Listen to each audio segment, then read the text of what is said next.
आज हम drama plan अनुसार कला पहले मिसल जो इस संगम युग की प्रैक्टिकली अपने कहेंगे कि इस ईश्वरी यज्ञ स्थापना की जो अलौकिक रोह को राहत देने की कहानी है, हम वो आज सुनने चलते हैं। वैसे तो शास्त्रों में, महाभारत में, रामायण में आदि आदि कई प्रकारों की कहानियां सुनी है, लेकिन ये प्रैक्टिकली आंखों देखी जीवन के अंदर अलौकिक यादगारों की कहानी है, जो पल पल सामने याद करो तो एक पल पल सामने आता। और ये दिल का प्यारा आवाज होता कि कितने न हम वही कल पहले वाले सौभाग्यशाली बच्चे हैं जिन्होंने अपने प्यारे शिव बाबा, ब्रह्मा बाबा के अंग संग ये अलौकिक चरित्रों को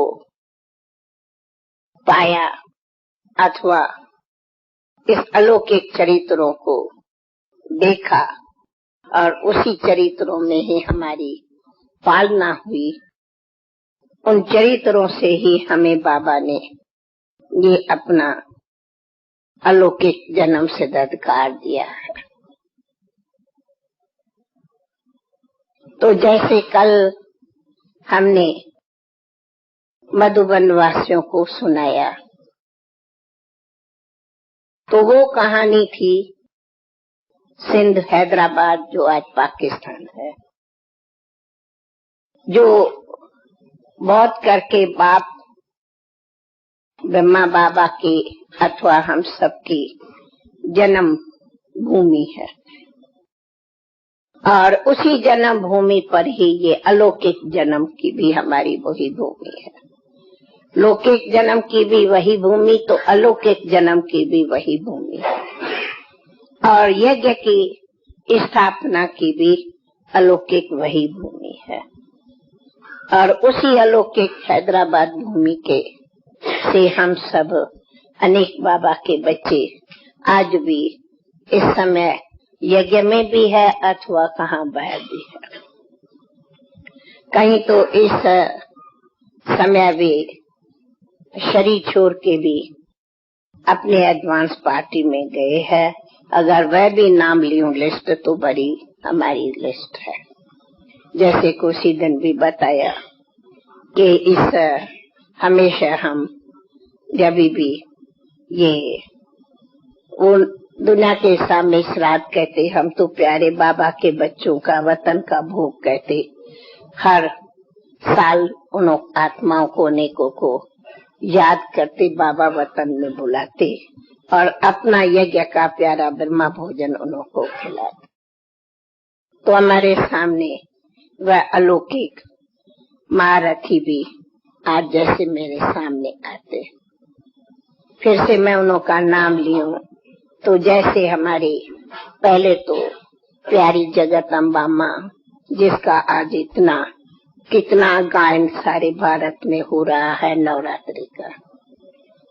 फिर हमारा भाव विश्व किशोर, जो इस यज्ञ का बहुत बड़ा विशेष आत्मा रही और जिसका यज्ञ में बहुत बड़ा पाठ रहा, क्योंकि वही हमारे इस यज्ञ का बहुत बड़ा अंग संग, बाप दादा संग रहने वाला और समर्पण का एक विशेष उदाहरण रहा। बहुत बड़ी यज्ञ से उनके प्राण रहे। उनके बाद आप हमारी प्यारी मीठी मीठी दीदी, जो आप हम सब उसको जानते हैं, जिसका भी कितना यज्ञ का पाठ कहा, जिसका कल बताया कि अगर गोपियों में गोपी रही, नाम भी गोपी था। अब प्रैक्टिकली गोपियों में गोपियों का अगर विशेष से विशेष पाठ था तो वे हमारी मीठी मीठी दीदी का था। और उनके साथ हमारी बीजेंद्रा दादी, जो कि हमारी इस यज्ञ की बड़ी बहन, बड़ी दादी, सदा हम उनको सब हम मानते थे और थी भी इतनी, और बहुत रायल, बहुत अपने विशाल दिल वाली, जैसे कि यज्ञ की और बड़ी माँ हो, राजमाता। बड़ी माँ कहा, राजमाता कहो। और प्यारी अम्बा माँ की बहुत फास्ट, जैसे कि गहरे फ्रेंड भी हो, बच्ची भी थी तो फिर साथ साथ एक सहेली के रूप में, सखी के रूप में भी बेज दादी का मम्मा के अंग संग बहुत बड़ा पार्ट था। और बाबा के साथ तो उनका बहुत बड़ा विशेष हमेशा ही पार्ट रहा। बाबा भी उनको बहुत बहुत प्यार से आगे ही सदा रखते थे। और फिर ऐसे ही हमारी पुष्प शांता दादी, जो भी आप सब जानते कि बॉम्बे में हमारी बहुत मीठी बड़ी दादी थी, और बॉम्बे में उसने तो रात दिन हदी हदी सेवाओं में दिया। कोलाबा सेंटर में रहती है और आज भी वो कोलाबा सेंटर जो है इतना बड़ा, वो उनके प्यार और प्रेम से, और उनकी भी एक 2 अक्षर की हिस्ट्री है। वह हमारी पुष्पशांता दादी बहुत बड़े रॉयल परिवार की थी और खुद ही सब में बड़ी थी, लेकिन उसका ये एक बहुत बड़ा यज्ञ का हिस्ट्री में है कि वह एक ढक से सर्व प्रकार से चाबियां देके हैंडसअप करके बड़ी खुशी से, और अपनी वहाँ सब कुछ बच्चे घर सब छोड़ के एक अकेली साड़ी में वह निकल आई थी कि बस मैं तो चली प्रभु के घर। ये उनका बहुत बड़ा एक त्याग है, जिसने एक भी रुपया हाथ में नहीं लिया, ऐसे वो निकली, जबकि वह बहुत बड़ी घर की जैसे कि रानी थी। ऐसी हमारी कई महारथी जो बाबा की सेवाओं में गए हैं, हम कितनों के नाम लिए, ये हमारी यज्ञ के पुराने हैं। तो मैं कल में उन सभी का नाम तो नहीं लिया, लेकिन हमारी हैदराबाद सिंध में पहले ओम मंडली, फिर कैसे हम ओम निवास में आए, और ये हम कल हिस्ट्री सुनाई है। और आज हम फिर चलते हैं कि कैसे हम लोग के ऊपर ये पिकेटिंग वगैरह का बहुत बड़ा खेल चला। हम उनको टार्चर्स नहीं कहते, लेकिन ये भी उन्हों का पार्ट था, जिन्हों के इस सब कारण हम लोगों में एक बड़ा और विश्वास और एक शक्ति और एक बल और त्याग और एक नष्टो मुआ कि हमारे को एक और भी ताकत मिलती गई। हम तो उन्हों का भी थैंक्स मानते। अगर ये इतना वो लोग नहीं करते तो कई प्रकारों की और भी कुछ न कुछ नीचे ऊपर में मोह ये वो हो सकता, लेकिन कहा जाता जब मैदान आता है तो योद्धे महारथी बन उनका सामना करते, तो और उन्होंने एक हिम्मत और विश्वास आता। तो हम ओम निवास में सभी वहाँ पर थे, और अब उसी ओम निवास जिसको मैंने बताया कि 1937 दिवाली में उसी ओम निवास के अपनी यज्ञ की स्थापना हुई, जिस यज्ञ में हम सभी भी सरेंडर हुए, और न हम लेकिन कहें कि ब्रह्मा बाबा भी अपने सब कुछ सर्वस्व उसी ओम मंडली माता के में समर्पण किया अथवा विल किया, और सब कुछ उसी दिन अम्बा माँ के जगदम्बा के हाथ में चाबियां दी। और उनके बाद हमारी यज्ञ की संभालने वाली यज्ञ माता मम्मा रही, और बाबा तो कहा कि हमारे थे ही बाप दादा डबल सोल, तो वो तो हमारे प्यारे पालना कहो अथवा ये ज्ञान की परवरिश करो, जो कहो, वो तो प्यारा बाबा ही हम सबको A to Z सब सिखाता रहा। परंतु थी सारी पालना की हमारी निमित्त मम्बा माँ। अब उसी के भी हमने बताया कि उसी ओम निवास के जब बोर्डिंग हुई है, जिस बोर्डिंग में जो सरेंडर हुए है वो है 1937 दिवाली के दिन। उसकी निमित्त सेवा के लिए हम सबको भी सरेंडर होने का एक मौका मिला, जिसकी हम बताऊं चंद्रमणि दादी, शांतामणि दादी, दादी हाथ उठाओ, और हम तीन, और बूढ़ी दादी बैठी है, बूढ़ी दादी, ये सब हम उसी घड़ी के सरेंडर है। और आकर के उन बच्चों के पालना के निमित्त उस ओम निवास में अपने लौकिक माँ बाप वगैरह से स्वीकृति पत्र लेके पहुँचे। और उसी के बोर्डिंग में हमारी सबसे बड़ा यादगार कहो, निमित्त कहो, हमारी गुलजार दादी और पालू बहन, पालू हाथ उठाओ, ये सब हमारे बोर्डिंग के। लच्छू, पालू, लच्छू और ईशु, अच्छा और कौन है मेरे, ये सभी हम वहाँ के यज्ञ के पहले निमित्त बने हुए बच्चे हैं। उसके बाद अब आता है ड्रामा कि बताया कि प्यारा बाबा कराची में समय प्रति समय, और हम तो हैदराबाद में रहते थे और बाबा समय प्रति समय कराची में चले जाते थे, कभी 2 दिन 4 दिन। कराची हैदराबाद ऐसे था कि बाय ट्रेन 3 घंटा ही लगता था, 3 घंटे पर था ना दादा।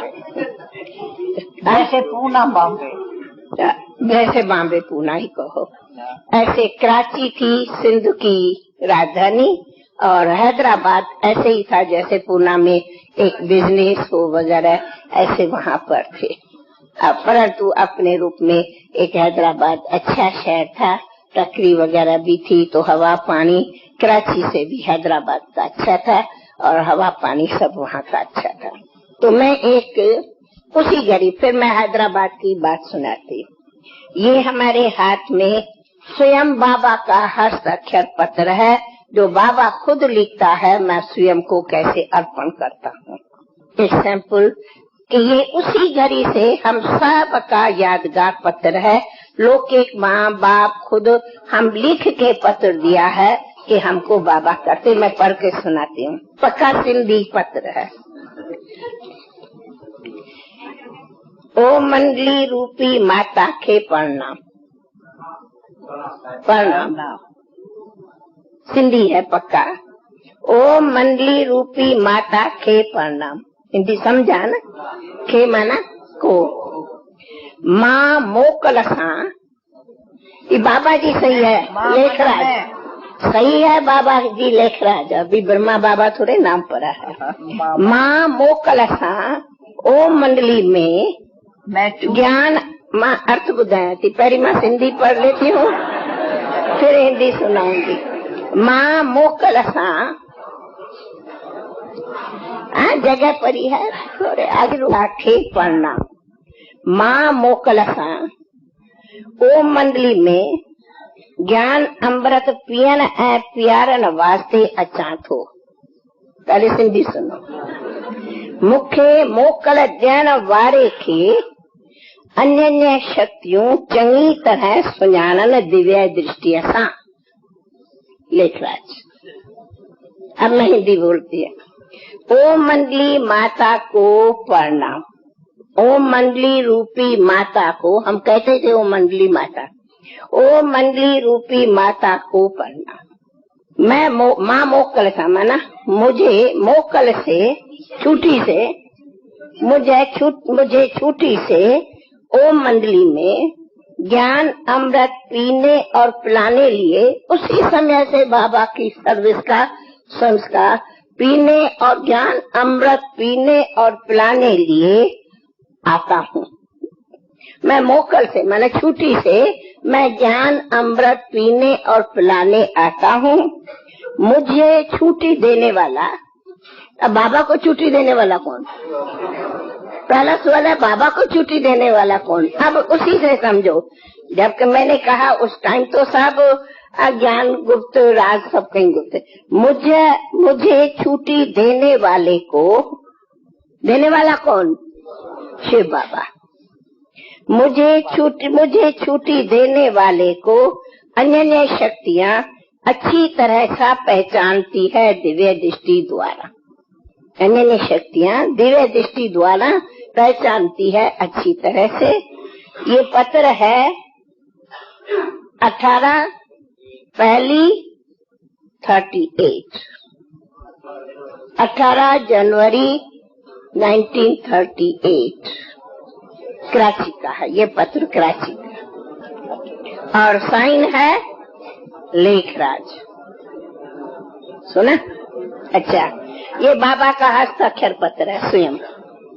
ये बाबा के लाल अक्षर है। ये बाबा का हस्ताक्षर पत्र है।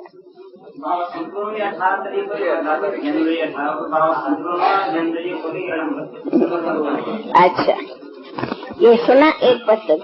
अब मैं एक सैंपल दूसरा भी पढ़ के सुनाती। ऐसे पत्र कुछ निकले हैं। अब ये एक पत्र है ये फिर एक पत्र है हमारी लौकिक माँ और लौकिक बाप का।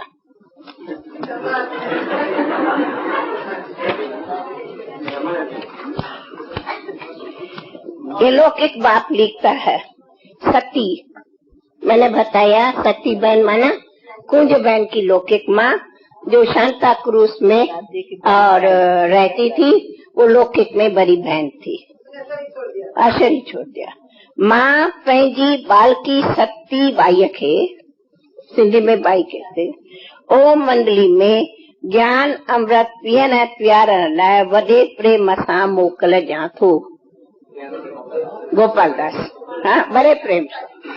माँ समझ गए ना? माँ पंहिंजी बालकी सती बाई खे ओ मंडली में, माना ये बड़ी बेटी को प्यार से कहते हैं, छोटी को नहीं, बड़ी बेटी को ये लोग बाप भी प्यार से रिस्पेक्ट से। ओ मंडली में ज्ञान अमृत पीने और पिलाने लिए बड़े प्रेम से छुट्टी देता हूँ। गोपाल दास आसुमल, वो है बहुत पुराना पत्र, समझे? ऐसा ही कईयों के अलौकिक माँ का भी है। माँ पंहिंजी धीअ सतीअ खे हिन ओ मंडलीअ में आत्म विद्या वठण लाइ प्रेम सां मोकल ॾियां थी। आत्म ज्ञान, माने भी माना कि लौकिक से इस तरह से हम लोगों को पत्र वगैरह मिलते थे और आते थे। मैंने आज तो देखा गुलजार का भी उसमें पत्र है। वो अभी निकला नहीं होगा। मैंने कहा था शशि को कि तुम तो ढूंढो, मेरा पत्र है, मैं देखा था लेकिन फाइल से कहाँ मिले, पता नहीं दादा के पास है, विश्वरतन दादा पास है या किसके पास है। निकला था, पता नहीं क्या बात थी तब निकाला था, है मेरा। और उसमें तो ये लिखा है, मैं अपनी बच्ची को कृष्ण अर्पणम करता है। उसने तो मेरे को तो ऐसे लिख के दिया। सभी का है, हम सब का है। तो इसीलिए बाबा ये बात उसी घड़ी जैसे कि डबल सोल का पाठ चलता था, और ये तो बाबा कहते उसी गुह्य राज को तो बाबा जानते। हम लोग तो सब अभी बाबा के नए नए फूल ज्ञान में चल रहे थे। अब आती हूँ कि ड्रामानुसार नाम कभी पड़ा बाबा, वो अभी पीछे आती है, वो बहुत दूर पर। फिर हम आती हूँ कि हम आए हैं कराची। बाबा ने देखा कि हैदराबाद में बहुत थोड़े हंगामे बढ़ गए, तो और टोटल थोड़ा बहुत भी हुआ, वैसे भी बाबा की एक प्रेरणा चल रही थी। ये जो गायन है कि नंदी पार करके गए हैं, आता है ना कि कृष्ण को नंदी पार करके ले गए। तो हम तो उस टाइम कहा ना, तो हमारे आंखों में तो सारा दिन श्री कृष्ण ही बसता था। हम तो कब बाबा को ऐसे देह के साथ में इस तरह से देखते ही नहीं थे, कभी कोई बातचीत से देखते थे, नहीं तो हमारे तो आंखों में सामने सदी कृष्ण बसता था। और शिव बाबा तो सूक्ष्म में योग करते ही थे।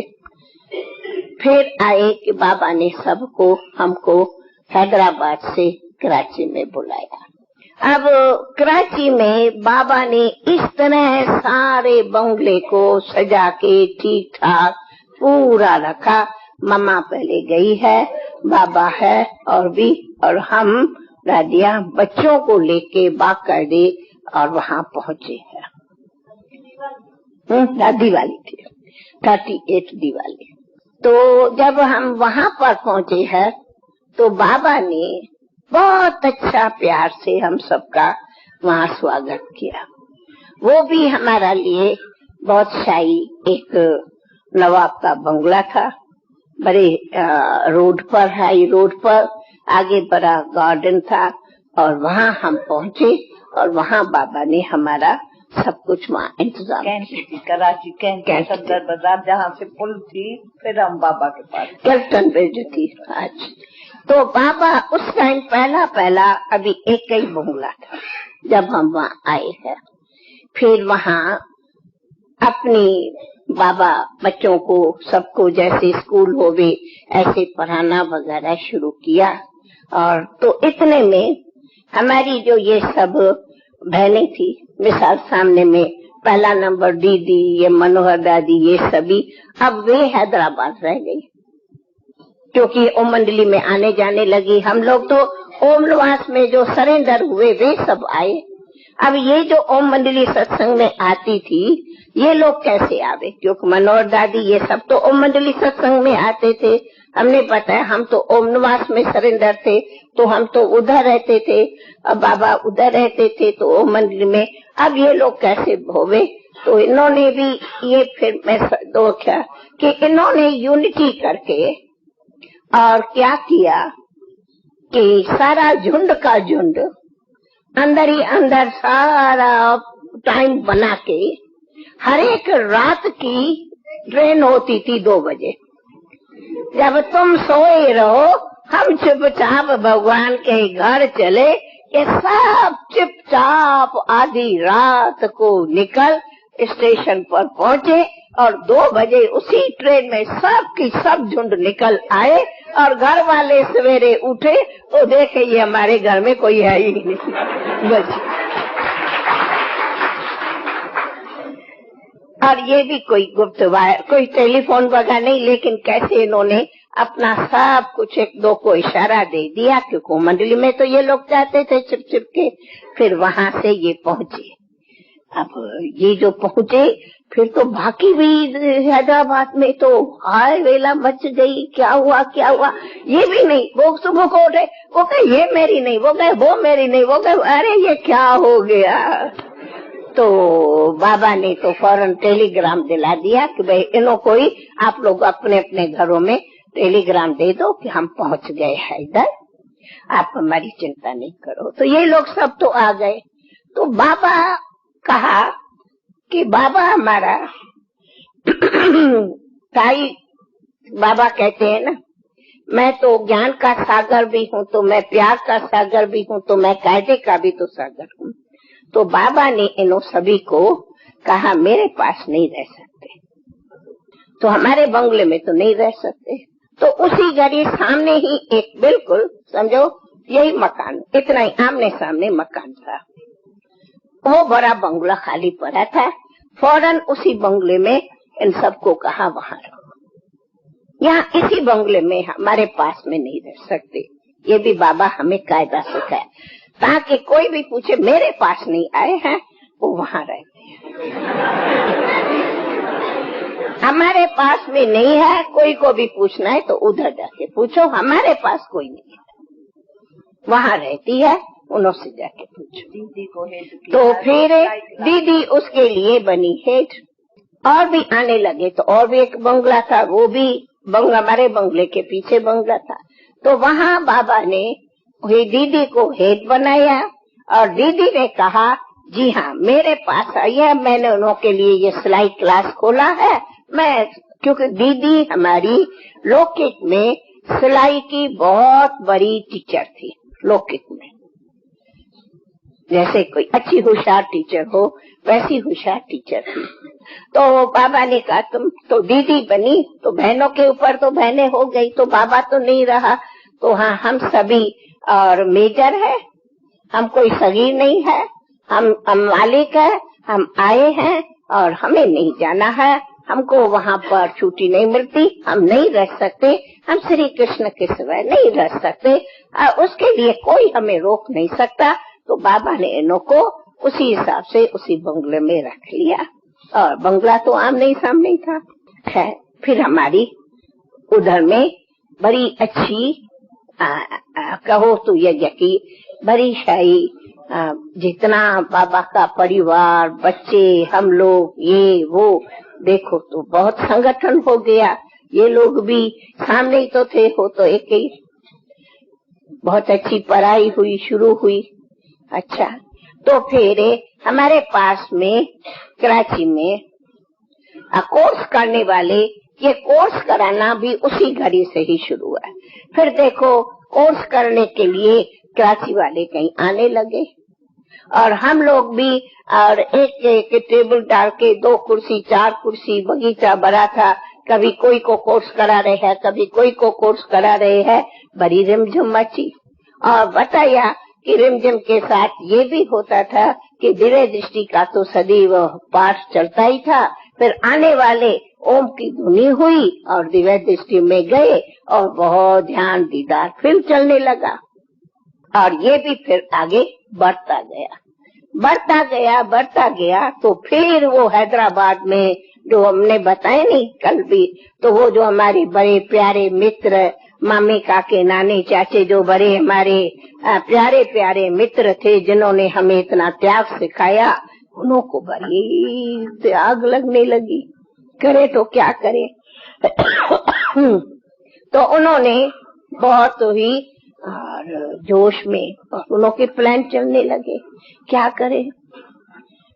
तो उन्होंने साधु वासवानी को जाके कहा कि अब आप हमारे इन बच्चियों का किस तरह भी हमें वापस दिला दो। वे लोग गए साधु वासवानी के पास। साधु वासवानी जानते हैं, वो भी हैदराबाद का था तो वो हैदराबाद का, तो उसको भी बहुत मानते थे। अब वो साधु वासवानी सवेरे सवेरे अपनी शाही सेना के साथ आके पिकेटिंग करने पहुंच गए। अरे सारे गेट पर देखो तो उनकी सारी सेना बैठी है, सोए पड़े है और पिकेटिंग कर रहे हैं। अभी ये थोड़ा सुना, ये बात नहीं तो साधु वासवानी जो है वो पिकेटिंग करता है, और ये साधु वासवानी जो है वो अर्जुन भाई है नहीं, उसका नान का ना, वो था घर कृपालानी, बड़े थे, बड़ा घर था, तो वो वहाँ था। तो बाबा ने हमको भेजा तो आप संदेश ले जाओ और उसको जाके कहो, क्योंकि साधु है नहीं, वो फिर भी सुनेगा, जनता नहीं सुनेगी इस बात को। जिसका ईश्वर से प्यार होता है उसको इस बात का पता होता है। तो कहा तो उनको कहो दादा कहते हैं, तो हमने ऐसा सुना है, परंतु 1 हफ्ता जो है आप पहले दादा आपको निमंत्रण देता है, तो आप आंखों देखा जो आप देखो, इसमें कोई भी ऐसी बात देखो, फिर बाद में भले पिकेटिंग करना, क्योंकि आप तो बड़े साधु हो और आप में हमारा सारा फेथ है, जो राइट रॉन्ग आप समझ सकते हो ईश्वर मिलन के बात को। तो हम बाबा का संदेश लेकर के और आई तो उनके वो खुद ऊपर था, तो नीचे उनके शिष्य थे। तो मैं उनको कहा तो मेरे को साधु वासवानी से मिलना है। तो इनके तो बुद्धि में थी नहीं, तो पता नहीं हमारे गुरु को न ये जादू कर देवे, डर था इनको। तो उसने कहा तो नहीं, और हम आपको उनसे नहीं मिलने देंगे। मैं कहा आप क्यों कहते हो तो नहीं मिलने देंगे? जब दादा की बात है और वासवानी की बात है, संदेशी मैं हूँ, तो आप भी संदेश दियो उसको। तो दादा ने ऐसे कहा है, भेजा है मिलने के लिए। वो कहे मैं नहीं मिलता हूँ तो मैं लौट के जाएंगे। ऐसे कैसे लौटेंगे? तो आप अनुसार जाओ। तो ये जो है वो गए और उसने कहा नहीं आने दो। अच्छा था बहुत, वासवानी तो बुजुर्ग था। हाँ, शिष्य थी दादी जान के उसके। हम भी ज्ञान से पहले उनकी स्टूडेंट। फिर मैं जब गई वहाँ तो वो गद्दी पर बैठा था और मैं बैठी, तो मैंने बाबा का संदेश उसको दिया। तो उसने कहा ठीक है मैं चलता हूँ। उसने हाँ मान लिया। तो मान लिया तो उनके शिष्य बहुत बैठे थे और वो समझते थे पता नहीं इसने जादू बादू किया, एकदम हाँ कर दी इसने। और गुरु को तो वो रोक नहीं सकते है, नहीं वो पावर वाला था बहुत, कैसे रोके? तो उसने उठ के तैयार होके कहा मैं आपके साथ ही चलता हूँ कार में। वैसे तो देखा जावे तो बहुत बहुत वैसे साधु वासवानी का नाम भी है, निरंकारी था, बहुत निरंकारी थे, बहुत अच्छा। फिर वो नीचे कार थी, उसमें बहुत पक्का कृष्ण का। फिर हम कार में बैठे, वो भी बैठा मैं भी बैठी। तो जो शिष्य थे ना वो कार के आगे सो गए। अब कार कैसे चले? चल नहीं सकते। नहीं, उन्होंने आपस में प्लान बनाया सब इधर उधर से, जादू न लगा। हाँ कुछ। हाँ, तो उन्होंने आगे सोया। तो वो कहा अब मैं क्या करूं? मैं कहा चल नहीं सकता हूँ। उतरा और नहीं चला। हम लौट के गई और बाबा को जाके बताया।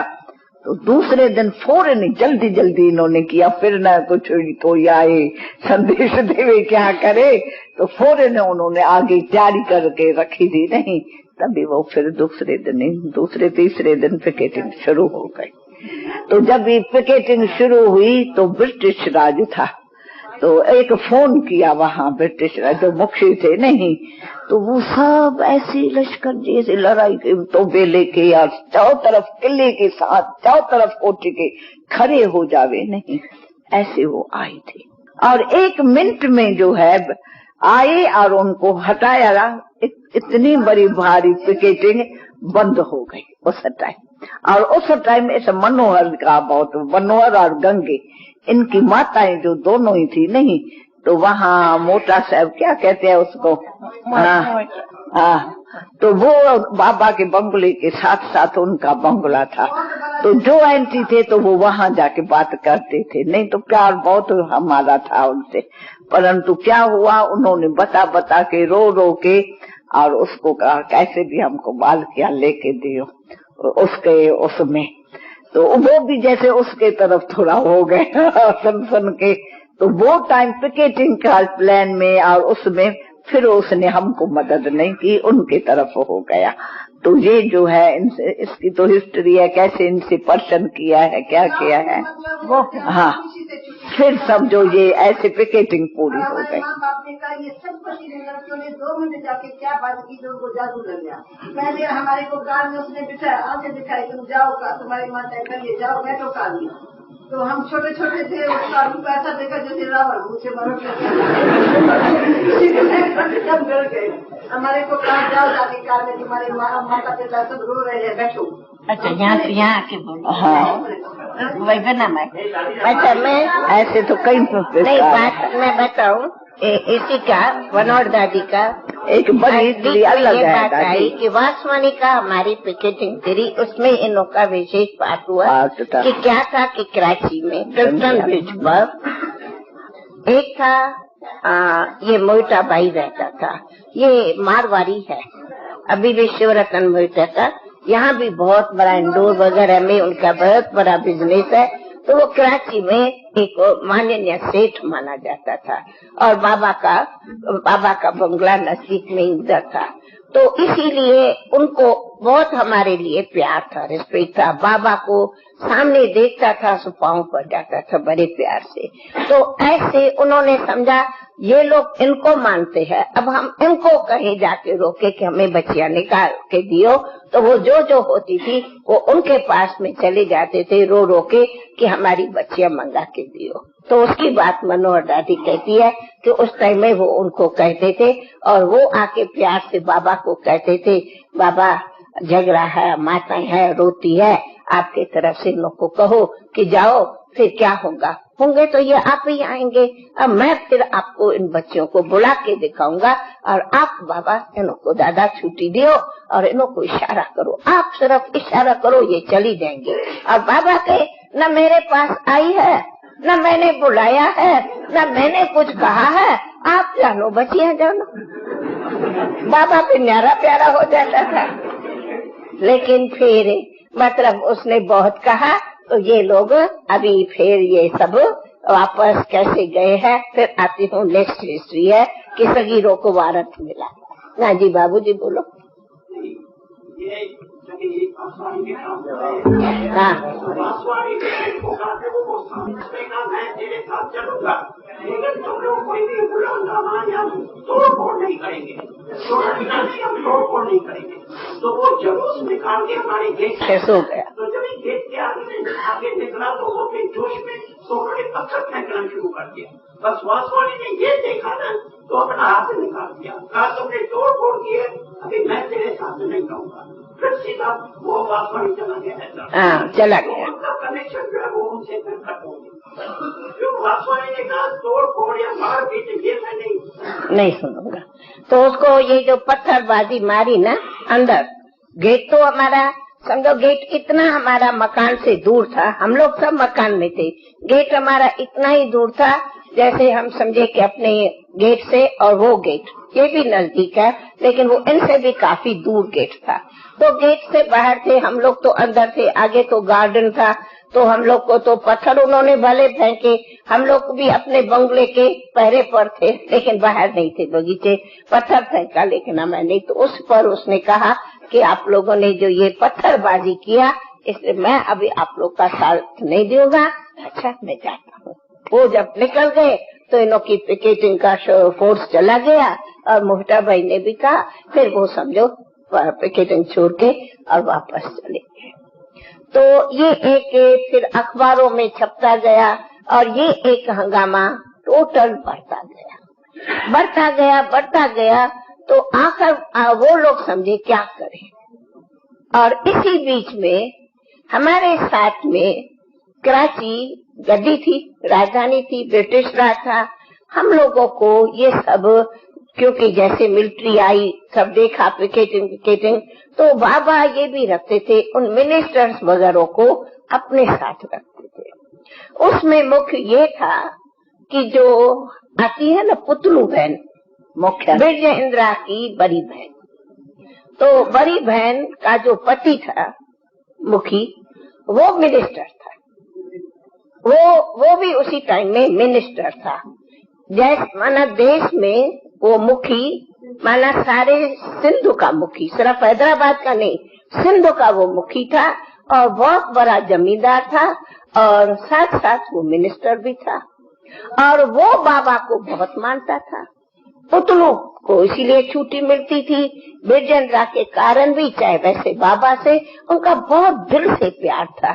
तो उसने अपना गुप्त पाठ सब अपने गवर्नमेंट में मिनिस्ट्री में अपना ये कौन है ये क्या है वो अपना परिचय से अपने मिनिस्टर्स वगैरह को बहुत प्यार से और बुलाता था, परिचय देता था।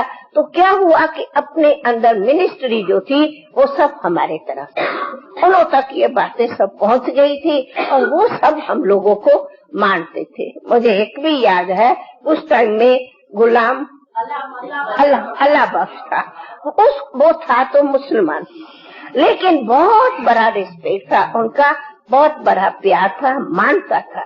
अच्छा इसी बीच में हमारे साथ में गवर्नमेंट तो थी, कुछ भी होती थी हम उन्हों को खबर कर देते थे। तो मैं बता रही थी कि मुखी के कारण गवर्नमेंट हमारे साथ थी और साथ में ही ये भी साथ में खेल था, ड्रामा में ड्रामा था कि मुखी का जो दूसरा भाई था, समझो चचेरे भाई, वो फिर थे निर्मला शांता के ससुर, और वो फिर बहुत एंटी थे। अब समझो यहाँ भाई भाइयों के बीच में भी एक बहुत मानने वाला तो एक बिल्कुल न मानने वाला। तो बाबा मुखी को कहता था, क्योंकि पुतलू और बाबा हमेशा मुखी को कहता था क्या, विद्रोह धर्म पाया और बाबा हमेशा इनको कहते थे विद्रोह। इसकी रिस्पेक्ट, प्यार, बुलाना करना, मैंने बताया ना कि ये मुखी जो था पुतलू, इनका हैदराबाद सिंध में मेरे ख्याल में नंबर 1 या 2 कहा जावे ऐसा शाही पैलेस था। मुखी गोविंदराम, मुखी गोविंदराम पुतलू को आप लोग यहाँ आती है देखा होगा, कई बार पुतलू आई है। अच्छा, तो पुतलू का यहाँ पर आना होता, बीबी बॉम्बे में है और वो बिरजेंद्रा की बड़ी बहन है। तो उसके कारण वो जो था वो बहुत एंटी था। वो भी मुखियों के बीच में, माना जैसे वो था हैदराबाद का मुखी, वो हुआ सिंधु का मुखी, तो बड़ा तो मुखी गोविंदराम हुआ क्योंकि वो मिनिस्टर था, लेकिन वो हैदराबाद का भी मुखी था। तो इसके कारण और दोनों के बीच में अब हो गया उन्हों का भी आपस में टक्कर। खैर उसका सब ड्रामा में तो मैं एक बीच में बात सुनाऊं तो बाबा तो हमारा बड़ा रमणीक चतुर, तो बाबा ने क्या किया और चंद्रमणि दादी अब वो बताएंगी कि उसी घड़ी एक गीत था, इस पाप की दुनिया से दूर कहीं ले चल, ये रिकॉर्ड था। तो बाबा ने बड़े प्यार से वो रिकॉर्ड रिबन बांध के और कहा कि तुम जाके उसको रिकॉर्ड दियो। अब दादी बताए हर कृष्ण दास था और ये जो घर था ना हैदराबाद में, ये बाबा का बंगला, बीच में दरवाजा हो और वो उनका बंगला, माना दीवार एक ही थी और बीच में दरवाजा था। तो मैं जब गई तो उन्होंने कहा मैं ये याद सौगात करके ऐसे भेज देती हूँ, तो ये बाबा ने रिकॉर्ड दिया है, इसमें देखो अपना ही वो सभी कहती है इस पाप की दुनिया से हमको कोई अच्छी आराम की दुनिया में ले चलो, जहाँ शांति हमको मिले। मैं जब यही बोला तो उसको ऐसा गुस्सा आके लाल लाल करके कहा मैं तो वो रिकॉर्ड दिया तो वे वो एकदम ही तोड़ डाला था, सुना ही नहीं पूरा। तो मैं क्या कहती हूँ, फिर मैं कोशिश की तो उसने समझा ले कौन सा जादू इसमें डाल के आई है और देने के लिए तो मेरा कुछ समझा ही नहीं, मैं तो लौट के आ गई। देखो देखो देखो देखो जादू है, जादू है, देखो धुआं निकलता देखते नहीं होते। रिकॉर्ड टूट गया, खैर फिर समझ, ये भी एक बाबा कोशिश करते थे। बाबा सदैव हमें ये सिखाया कि हमारे लिए वो मित्र है, हम कोशिश करते थे उन्हों को भी अपनी शुभकामना देते। कभी हम लोगों को उन्हों से नफरत हो, गुस्सा आवे, ये लोग क्या करते, लड़े नहीं, वो कितना भी हम लोग का सामना करते थे, हम उन्हों को बहुत प्यार से, बाबा हमें सिखाया कि नहीं, उन्हों को जाके तुम प्यार से फिर भी समझाओ, ये हमारे मामे है, प्यारे है, मित्र है, इन्हों को समझाओ। हमारे दिल में कभी बाबा ने उन्हों के या हम लोगों के दिल में दुश्मनी आवे, नफरत आवे, गुस्सा आवे, हम उन्हों से डरे नहीं। हम वो कितना भी गाली देते, हम प्यार से उन्हों से व्यवहार, ये इतना बाबा ने हम सबको पहले ही सिखा रखा था। फिर समझो ये सब चला, दादी कोरट की फिर आती है, फिर उनके बाद वो फिर आती है, फिर बात आती है कि आए उनके बाद में ये जो ओम निवास में चला, फिर उनके बाद में अब ये जो बांदेलियां आई, उनका बड़ा शोर चलने लगा, क्या करे, तो उन्होंने युक्ति निकाली, वारंट निकाला। और वारंट निकाला, पहले जाते थे मोइटा के पास, उनको कहते थे, फिर ये लोग वारंट लेके आते थे अब वारंट माना दादी पहले इन्होंने एक वो क्या किया, जिनके भी माँ बाप थे ना जो नहीं थे इस ज्ञान में, उनके हर एक के ज्ञान में भी और जिन नहीं थे सबके माँ बाप के पास गए तो वो लिख के देवे तो भाई ये हमारी कुमारियां जो है सगीर है, यानी 18 बरस के अंदर है, क्योंकि उसके कारण उनको लड़की मिल सकती है। अगर 18 बरस से बाहर होंगी तो नहीं मिल सकती है। तो एक एक के पास गए और उन्होंने कहा ये आप लिख के हमको दियो, ताकि मम्मा के माँ के पास भी गए तो आप अपनी बच्ची के लिए लिख दियो। तो भाई ये जो है वो 18 बरस से छोटी है। उसने कहा मैं लिख तो देती हूँ, परंतु वो है ही उसकी बड़ी सारी उसकी, तो मैं कैसे उसके लिए कुछ कह सकती हूँ। करने क्या जबरदस्ती करके उससे भी लिखाई दिया, पर वो तो जवाबदार थी तो उनको तो कोई कुछ कह नहीं सकता है। बाकी जो आयु में बड़ी थी नहीं 18 बरस से, उन्होंने जब भी सुना वो ले आए लिखत सारी सभी के माँ बाप की, तो इनको ले जाना है कोर्ट में। तभी जो है हमारी सीतू बहन वगैरह और भी थी, तो उनको कोर्ट के आगे खड़ा किया। तो अभी आप जाओ घरों में। दूसरी भी थी अच्छी कुमारियां, बहुत अच्छी थी। ये उसमें पालू छोटी का भी बहन थी, ये थी, परिवार थे जैसे अंदर बहनें बीच में। ये आप अपना बताओ थोड़ा, मेरे तो इतना याद नहीं है। हाँ, फिर वो जो है तो जब भी इसने सीतू को गुस्सा आ गया उस टाइम, और तो बेचारी चुपचाप ऐसे रो रही थी, कोई ऐसे कर रही थी, पर सीतू ने क्या किया, जब भी उसको कहा जाओ सीतू को, तभी उसने एक कुर्सी उठा के जज को लगाई थी। तो जब आप झूठ को सच्चा और सच्चा को झूठ कर गए, मेरी उम्र ये जब भी मैं अपनी आयु बता रही हूँ और उन्होंने आपको ऐसे लिख दिया, हमको कितना दुख हुआ होगा इसका। तो बहुत दिल से दुख दर्द भरे आवाज से उसने किया, तो भी उसने नहीं माना। कैसे? हाँ, लगी थी बड़ी थी, बड़ी थी। क्या आपको क्या हुआ? सत्य को झूठ, झूठ को सत्य करते हो, पर माने कैसे? वो सब मिले हुए थी। फिर ऐसे करके सब को ले गए, सारा झुंड जो था, और उन्होंने हाथ से दिया उनको हैदराबाद। मैंने रोज दो चार के आते थे और वो दो चारों को वारंट के और वहाँ जाके अभी बांदेलिया का पाठ खुलता है, तो वहाँ जाके जैसे इसकी बहन थी पालू छोटी थी, बड़ी तो विष्णु थी, तो उसको क्या किया, सुअर तो बहुत गंद खाता है ना, आपने देखा होगा, वो खाते ही गंद है। तो गंद उनको, गोश्त जो खाए नहीं उनकी बुद्धि गंदी हो जाती है।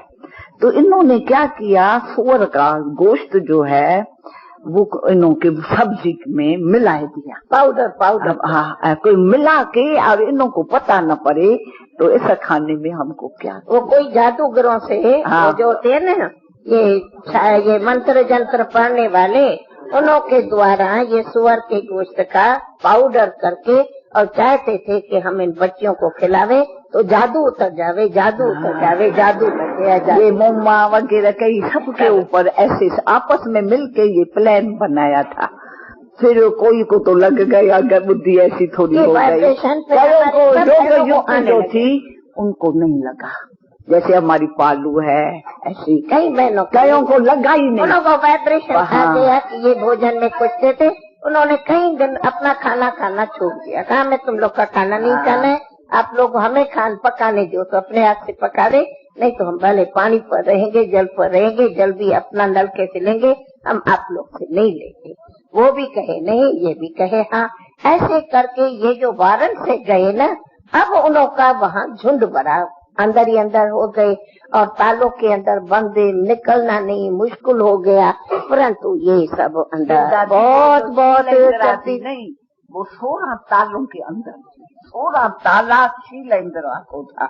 तो बाबा ने कहा, तो बच्ची का आवाज मेरे को आ रहा है, बाबा बाबा, उसको कौन छुड़ाएगा, कौन जाके पत्र मेरा देगा। मैं कहा मैं जाती हूँ, क्योंकि वहाँ दादा रतन चंद्र का मकान था, तो सब बांध लिया, वहाँ कच्चियां हो जाती थी, एक ही मकान वो रह गया दादा का। तो हमको जाना आना तो सहज था नहीं। तो मैं वहां चली गई, और वहां चली गई तो वो सचमुच कैसे हम उनसे मिले। तो कुदरती वो ऊपर खड़ी थी, जैसे एक व्योग्न होती है नहीं, ऐसे वो ऐसे खड़ी थी। तो मैं वहां पीछे द्वारे से, क्योंकि ऐसे आगे द्वारे से उनको पता लग जाएगा, ऐसी जगह से जाऊं जो पता न पड़े। तो हम पीछे द्वार से जब गई तो वो बहुत खुश हो गई, और ऐसे ऐसे ऐसे ऐसे कहा। मैं ऊपर देखा तो मैंने उसको बताया पत्र है बाबा का। तो कहा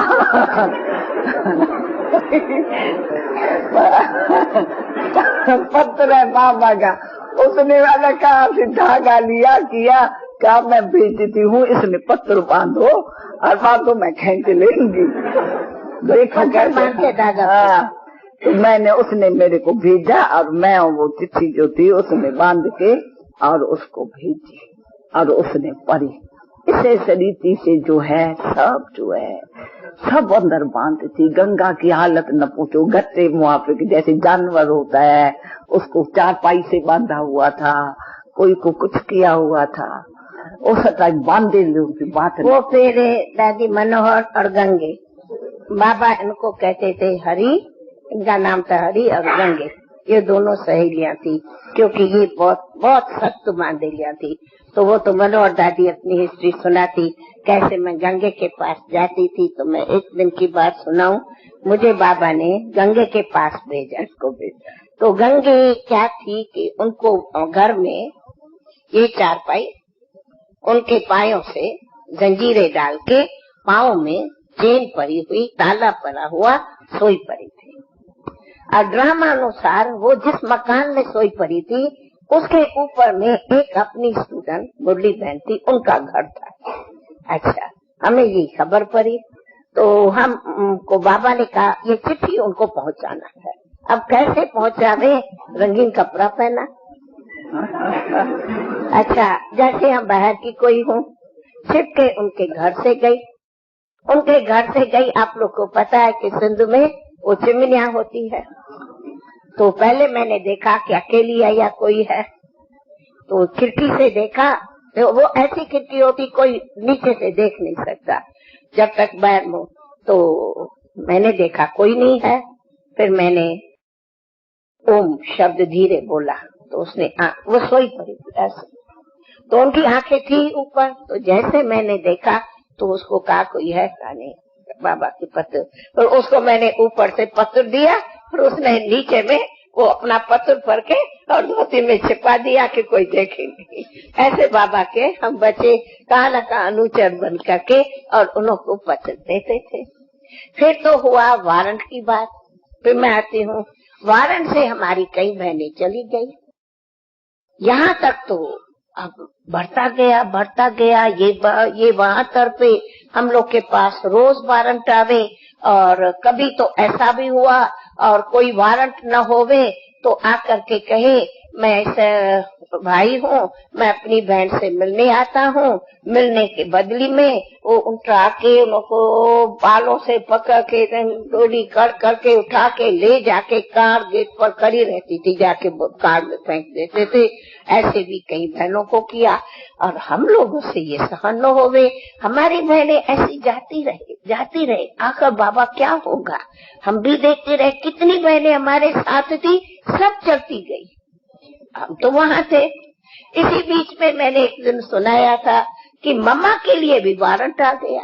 उसकी बात ये है कि सवेरे सवेरे, फिर मैं एक बीच में मम्मा की स्त्री, सवेरे सवेरे बाबा उठा, मम्मा बाबा आया क्लास में। तो मम्मा को क्लास के बाद कहा राधे, ओम राधे, आज तुम्हारे ऊपर में भी वारंट आएगा। मम्मा ने कहा मेरा कोई है ही नहीं जो मेरे पर कोई वारंट आवे, मैं तो बड़ी हूँ। जो मम्मा करीब उस टाइम में 19-20 बरस की थी, और रोचा मना, वैसे वो लोग एक भाई तो था नहीं मम्मा का, और रोचा एक माई थी, और माँ तो मानती थी, भले अज्ञान को तो मानती थी। तो मम्मा ने कहा कभी नहीं हो सकता।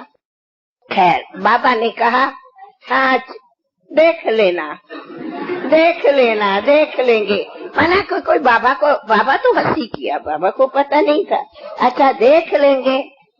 अच्छा भाई हुआ ठीक 10 बजे, बराबर 10 बजे कोई न कोई का वारंट आता था। पहला वारंट ममा के लिए पहुंच गया।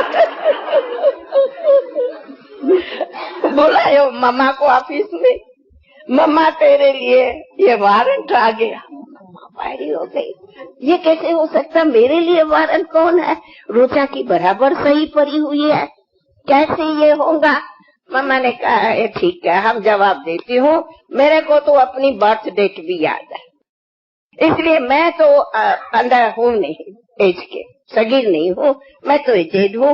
मम्मा ने बात कह दे, उसको कहा चलो कोर्ट में, मैं जज के सामने बात करूंगी, पीछे में आप लोग, आप मुझे हाथ नहीं लगाओ, मैं सीधा कार में बैठती हूँ, कोई मुझे हाथ नहीं लगा, कुछ भी नहीं करेंगे, आप लोग करेंगे, कुछ भी आवाज किया तो मैं कभी नहीं चलूंगी, मैं सामने चलती हूँ, भले मेरे माँ को सामने बुलाओ, मुझे वो नहीं। गई कोर्ट में, कहा ये बिल्कुल झूठी सही है, अब मेरी माँ कर नहीं सकती, अगर उसकी सही है उनको मेरे सामने बुलाओ, मैं अभी घर ही जाऊंगी। वो कभी नहीं मेरे लिए कह सकती, क्योंकि मेरी ये डेट है, मेरी ये बर्थ डेट है, मैं इतनी एज की हूँ, आप खुद भी कानून को जानते, मैं सगी नहीं हूँ, मैं नहीं जा सकती हूँ, किसी हालत में नहीं जा सकती हूँ। अगर आपको हो जाए तो माँ को सामने बुलाओ, मैं इनों के सामने क्यों जाऊँ?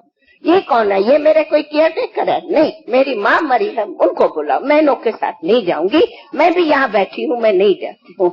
मम्मा तो बोलने में होती थी एकदम शिव शक्ति, जज को जवाब ही देने नहीं आया, कहा अच्छा नमस्कार तुम जाओ। और मम्मा वापस आ गई। तो बीच में जब मम्मा ने कहा बाबा, तो बाबा ने कहा अच्छा आए तो है कोर्ट के अनुसार, तुम जाओ तो सही। तो उसी घड़ी का गीत है, फिल्म ने हम आजाद करंदों को इस बंधन में है बांधा, ममा ओ ममा ड्रामा ने भी तुम्हें इस बंधन में है बांधा। बाबा भी बड़ा समझते, राधे राधे फिल्म ने, राधे राधे ओ प्यारी राधे, फिल्म ने हम आजाद करंदों को बंधन में बांधा। हाँ बेटी राधे जाओ जाओ जाओ, पापा बड़ा मजा करता था। खैर फिर तो मम्मा आ गई, तो कोर्ट तो कुछ कर नहीं सकी, और फिर खबर पड़ी कि बराबर रोचा से जबरदस्ती किया है, और मम्मा तो गई नहीं। खैर इसी बीच में फिर आगे ये केस बढ़ता गया, गवर्नमेंट को भी इन्होंने मजबूर किया, ये इधर तरफे पब्लिक अंता हो गई, फिर आकर के केस हुआ। फिर वजीरों ने इस्तीफा दिया और बहुत हंगामा होता गया। फिर अखबारें, ये नहीं कि बाबा कहता है कि मेरी तक भी अखबार चली गई कि एक सिंध में निकला है, उनको 16,000 रानियां चाहिए, मतलब काफी झमेला था। सिंध में ये बात फैलती गई, इसलिए सिंधियों को तो पता है, और हम लोग बड़े मस्ती में। तो क्या हुआ, फिर ये कोर्ट का केस हुआ। कोर्ट के केस के कारण इन्होंने हमें वारंट दिया कि आप लोग यहाँ मकान में नहीं रह सकते। तो रिजल्ट ये हुई कि हमें मकान छोड़ना पड़ा। अब हम लोग सब इतने कहाँ जावे, तो बाबा तो सदैव भाई प्रभु चरित्र तो हम इसको ही देखा। तो बाबा ने क्या किया, कहा देखो सब अपने अपने लौकिक का वो कनेक्शन रखा, परिवार होके अलग अलग मकानों में जाके रहो। बाबा समझो, बाबा का छोटा लौकिक परिवार और शांतमयी का परिवार, वो तो अपना था ही बंगला, उसी बंगले में जाके रहा। और हम लोग बच्चों के साथ, जिनों की माँ बाप को छुट्टी थी, जिनों को तो वारंट आया नहीं, वो तो हमारे पास में थे बच्चियां बच्चे, तो हम लोग एक 3-4 फ्लैट लिया, उसमें जाकर के हम मकान लिया, फ्लैट भाई अलग अलग फ्लैट है, कोई इसके नाम कोई उसके नाम, हम भाई इसमें बच्चे रहो, इसमें बच्चियां रहो, इसमें बने, हमने जाकर के फ्लैट में रहना हुआ। लेकिन रिस्क इतना स्ट्रिक्ट था, बाबा भी कानून में, हम बाबा से मिल नहीं सकते थे। अरे आप लोग सोचो, बाबा कहे कि नहीं कोई नहीं मिल सकता, और हमारा प्राण बाबा, हम बाबा से बिछड़ के फ्लैट में फंस गए, बाबा उधर बंगले में बैठे हैं, हम बाबा के पास न आ सकते न जा सकते, नीचे पुलिस का पहरा, हम उतर नहीं सकते, हम जा नहीं सकते, हम बाबा से मिल नहीं सकते, बाबा हम पास नहीं आ सकते। खैर ये भी दादी उससे पहले दादी ये जो भवन था ना बाबा का, जहाँ बाबा रहा था तो साथ में हम रहे थे, राजा भवन पीछे आता, पीछे फ्लैट में हम गए हैं। तो वहाँ जो दीवार थी नहीं तो वो नहीं होती है जिससे बाबा वाणी चलाए, तो हम वहाँ बैठ के सुने क्या माइक ऐसी थी जो वहाँ शुरू कर आया हम और बंद भी कर सके। तो हमको ऐसे लगता था जैसे हम बाबा के साथ है, रोज बाबा क्लास कराता था। वो फिर हम बतावे एक था बड़ा बहुत अच्छा प्रोग्राम जिसमें बाबा रहता था, जिसमें ऑफिस क्लास व्लास सब होता था, और साथ में कंपाउंड वाल, समझो कंपाउंड वाल जैसे हमारी ये कंपाउंड वाल है ना, कंपाउंड वाल के साथ में दूसरा भवन था जिसको हम कहते थे राधे भवन। तो मम्मा और हम उसी राधे भवन में बहने बरी रहते थे। तो बाकी भी जो वारंट पहले निकला तो पहले तो हम उसी बड़े बंगले में जो बाबा संग रहते थे, हम बहने आ गए सब मामा के साथ उसी बंगले में, और भाई लोग और बच्चे वो सब रहे बाबा के बंगले में। भाई हम बाबा और हम नहीं मिल सकते। पहला तो ये हो गया, हमारे ऊपर यो कानून क्या लगा थे, 144 कलम लगा कि हम बाबा के साथ नहीं मिल सकते। तो अब क्या करें? तो क्या होता था, बाबा तो हमारे कंपाउंड वाल, हम बाहर मैदान में, बाबा ऊपर गैलरी में, फर्स्ट फ्लोर था, बाबा गैलरी में वाणी चलाता था और हम कंपाउंड में वाणी सुनते थे। हम बाबा से सामने में आगे नहीं मिल सकते थे, बीच में है दीवार, बाबा ऊपर से वाणी चलाता, हम कंपाउंड में सुनते।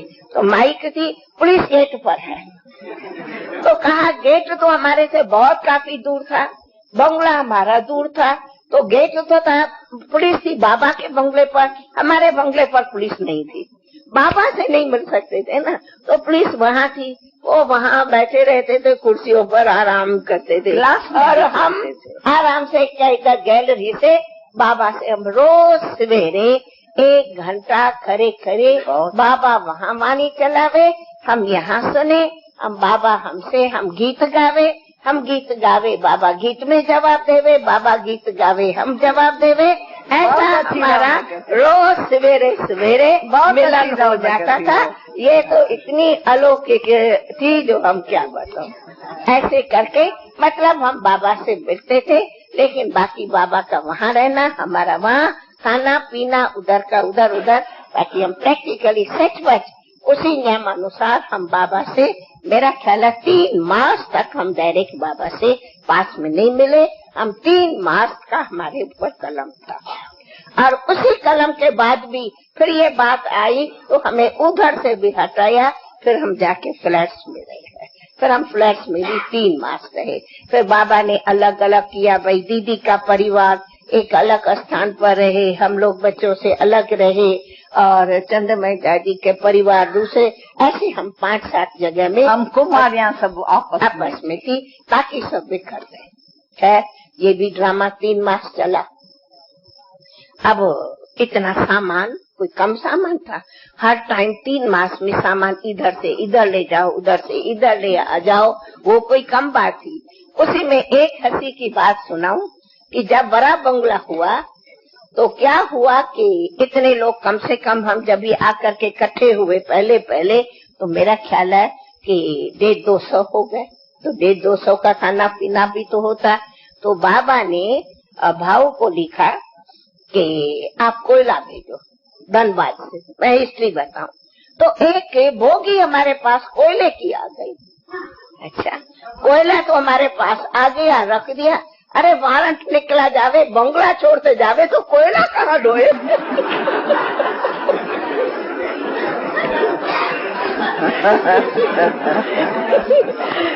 फिर कुछ छोड़ दिया, कुछ उठाया। हमने कहा ये भी एक खेल में खेल हो गया। ऐसे करते और फिर हम लोग अपने फ्लैट्स में रह गए। अच्छा, उनसे पहले एक और हंसी की बात सुनाऊं।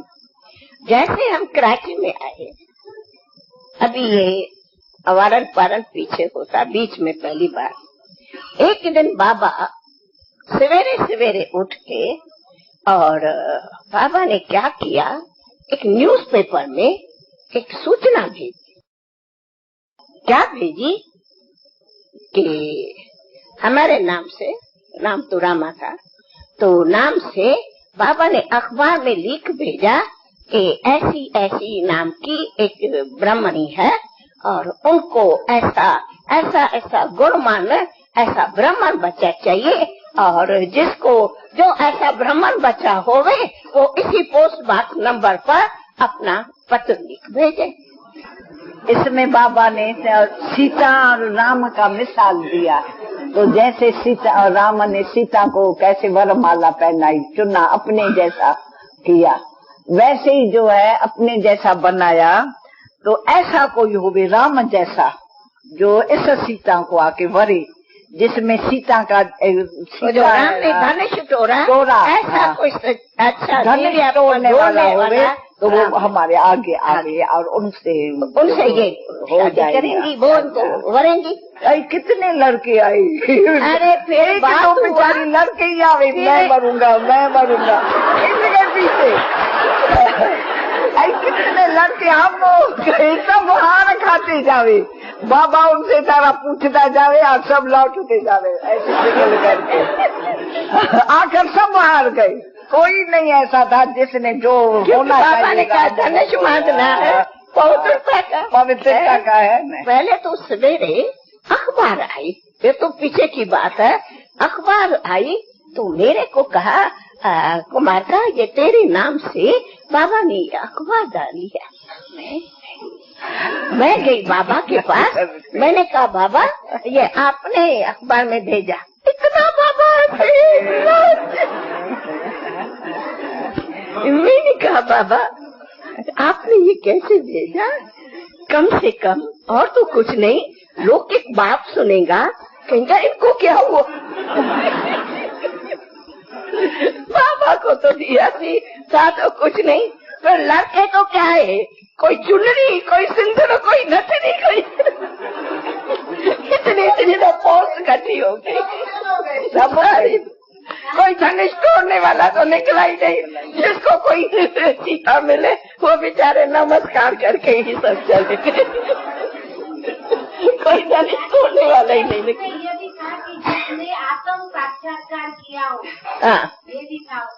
हाँ, जिसने आत्म साक्षात्कार किया हो, जो ऐसा पवित्रता का धनुष तोड़े, वो इस सीता को वर सकता है। बाबा ने कोई कंडीशन तोड़ी, लेकिन उनके बुद्धि में तो नहीं आया कि आत्म धनुष क्या होता है या बहुत होता है। खैर ये भी बाबा एक रमणीक हुई। फिर दूसरी बात कि क्या था कि एक दिन बाबा अखबार में, उस टाइम ब्रिटिश राज था ना, तो फोर्ड कंपनी बहुत बड़ी उस टाइम नंबर 1 गाई जाती थी और अच्छी थी। तो बाबा ने अखबार में डाला, नहीं अखबार में आया था हु इज हु, बुक छपता है ना, तो अखबार में भी आया who is the richest in the world. बाबा ने अखबार में डाला ओ मंडली is the richest in the world. फिर लोग हिंदी सुन के कहे ये तो बड़ा कमाल करते जाते हैं, बड़ी उन लोगों का। वो जब बेकरी लाइफ आई ना, फिर वो कहते थे देख लेना एक दिन आएगा, खाते खाते खूब उठ जाता दादा का, जब खूब उठ जाएगा तब तुम लोग हमारे पास आएंगे। हम कहते थे हम प्राण छोड़ेंगे, हम भूखे रहेंगे, लेकिन तुम्हारे द्वार हम नहीं आएंगे, हमको जाना है, तुम भी हो हम भी हो, तुम्हारी हमारी बीच की, हमारे साथ प्रभु है। अरे भगवान किसको भूखा नहीं रख सकता, हम तो कभी नहीं। तो बस काफी चली। खैर आखिर ड्रामा आके पूरा हुआ, 3 मास हमारा वारंट का पूरा हुआ। इसी बीच में वो केस चला, कोर्ट में केस चला। तो हमारा उस टाइम में और हमारा भी वकील था और उन का भी वकील था, क्योंकि बाकायदे अब केस चला है कोर्ट के द्वारा। तो गवर्नमेंट बीच में आई, तो गवर्नमेंट के कारण सारा हुआ। तो अब उस केस में हमारा वकील जो था, उसकी एक थी खूबी कि उसके दिल में ये नारियां है, इन नारियों के ऊपर अत्याचार है, मैं भी पूरा गवर्नमेंट से लड़के इन नारियों को मैं जरूर इस गवर्नमेंट से मुक्त दिलाऊंगा। उनका भी एक दृढ़ संकल्प था, उसको नारियों के लिए बहुत प्यार था। अरे स्त्रियां, अरे नारियों के ऊपर ये इतना सितम, उनको मालूम तो पड़ा हम लोग के ऊपर बहुत सितम है, इसीलिए वो उसी दृढ़ संकल्प से और चला। और वैसे वो भी गवर्नमेंट का वकील था, साथ था। तो चीफ मिनिस्टर फिर उसी वकील ने काफी कोर्ट में अपना सामना किया और आखिर वो दिन आया जो ब्रह्मा कुमारियों की ओम मंडली, ब्रह्मा कुमारी नाम नहीं है, ओम मंडली ने केस जीता और सारे सिंधु देश में हाँ हो गई कि ओम मंडली ने केस जीता। गवर्नमेंट भी हार गई, पब्लिक भी हार गई और इन्होंने अब जब केस जीत गया तो बस बात तो खत्म, फिर हम हो गए मुक्त हो गए। फिर हमें बाकायदे हम फिर वापस आके अपने बड़े शाही बंगला लिया। हम आकर के उसी बंगले में बैठे जिसका नाम है, पहला हम आए हैं उसी बंगले का नाम था ओम निवास, जिसमें ये वारंट हुए। और फिर हम लोग बाकायदे बड़ा शाही नवाब का बंगला था और हम उसी में आके रहे हैं। उसका नाम है कुंज भवन। जैसे कुंज भवन में हम आके बेफिक्र होके बादशाह होके रहे। अब हमारा ड्रामा में बांदेलों का पाठ पूरा जीत लिया था। अब समर्पित कई परिवार। अच्छा, फिर आते हैं तो उनके बाद बाबा ने क्या किया, फिर मैं उसकी बात कहती हूँ। फिर आती दूसरी भी बातें, हम कुंज भवन में आ गए। अब बच्चियों की पीछे बात आती तो बाबा ने क्या किया कि बाबा इस बातों में कहा, जितना ही बाबा ज्ञान का सागर उतना कानून। बाबा ने कहा मुझे बच्चियों के साथ नहीं रहना, मेरे कारण ही घमसान होता, तो इसलिए बाबा ने जाकर के अपना बंगला किल्टन में छुपा दिया, समुद्र किनारे पर। माना कि भाई मैं अपने लौकिक से रहता हूँ। तो बेज बाबा ये सब ये सभी परिवार बाबा के साथ वहाँ रहने लगा और बहुत अच्छा सागर के किनारे पर शाही बंगला था। और कृपालानी, वो भी कोई कृपालानी थे और बहुत अच्छा एकांत का बंगला। फिर दूसरे भाई कहाँ रहे तो बाबा ने रिजुमल इसके रतनचंद बंगला लिया। तो भाई रतनचंद फैमिली रहे और कुछ और भी ऐसे रहे। ऊपर बाबा था, दीदी की फैमिली रही। ऐसे एक तीसरा फिर एक रिजुमल का बंगला लिया जिसमें फिर शांता वहाँ जो था ना क्लिफ्टन पर, क्लिफ्टन पर ऐसे पहले वो अच्छा, मतलब पीछे बाबा के साथ रहा। मतलब ऐसे हमने भिन्न भिन्न बंगला लिया जिसमें एक रहे भाई लोग, एक बंगला था जिसमें रहा भाई लोग, एक बंगला था जिसमें रहा बाबा, एक बंगला था जिसमें फिर थोड़े थोड़े और भी मिलकर के रहे। मेरे ख्याल में ऐसा 3-4 बंगला लाइन में थे, लेकिन सब ये किल्टन ब्रिज पर थे, वे सब वहाँ रहे। और इधर हमने लिया कुंज भवन और कुंज भवन से आगे एक बंगला था थोड़ा, उसमें हमने रखा बच्चों को, जिसका नाम गुलजार भवन। उसी में हमने रखा गुलजार नाम, उस टाइम गुलजार का नाम नहीं था, भवन नाम था, उसे बंगले का ही नाम था। फिर हमने वो भवन बनाया, उसमें फिर बच्चे और बच्चियां रखे। तो उस बंगले में दीदी रहती थी, उनकी केयर सबकी संभालती थी, और बाबा अपने बंगले में, हम लोग अपने बंगले में, और ऐसे था। और जहाँ एक बाबा जाकर के हमेश जो रहता था, जो बाजार में बंगला था, उसमें उसके भी सामने एक कोई बंगला लिया। वहाँ पर फिर जो हमारे बोर्डिंग में बड़े बच्चे थे, बड़े हो गए, उनको फिर वहाँ रखा, उनका मास्टर भी वहाँ रखा। ऐसा हमारे 5-7 बंगले अलग अलग हो गए। और बाकी टोटल यज्ञ की, रुद्र यज्ञ की स्थापना ये 1939 में, ये एक साल हम लोग इतने सभी चारों तरफ इधर वारंट हमारा पूरा ही पूरा, मुझे ख्याल है 2 साल इसमें हमारा बीत गया। 39 में फिर आकर के एक साल 38 में आए, फिर 39 में हम लोग कुंज भवन में आए हैं। अब हम कुंज भवन में बाकायदे यज्ञ की रचना स्थापना कहो। क्यों? कुंज भवन में हम मम्मा के साथ हम रहते थे और उस टाइम मम्मा और हम सभी बहने थे। कोई हमारे बंगले पर भाई नहीं था और उसी बंगले पर हम 101 कन्याएं थी और कुछ 10-15 माताएं थी। सब हम कन्याएं उसी बंगले में रहती थी और हमारी सारी सेनानी हमारी महेद मम्मा थी और मम्मा के साथ हम सब सेना थे और सारे यज्ञ का भोजन कुंज भवन में बनता था और साइकिल पर सब जगह भोजन जाता था। बाबा के बंगलों पर, उधर बंगले, बच्चों उधर, सब जगह भोजन टिफिन से साइकिल पर जाता था, लेकिन भोजन ब्रह्मा भोजन कुंज भवन में बनता था। और कुंज भवन में उस टाइम हमारा बहुत शाही बंगला था और उसी शाही बंगले में हम रहते थे। ये हुई अभी हमारी यज्ञ की बाकायदे स्थापना का कार्य। अब इतना चैप्टर हमने बताया। अब आगे चैप्टर चलेगा तपस्या का। तो 8 बजता मैं यहाँ पूरा करूँ क्या?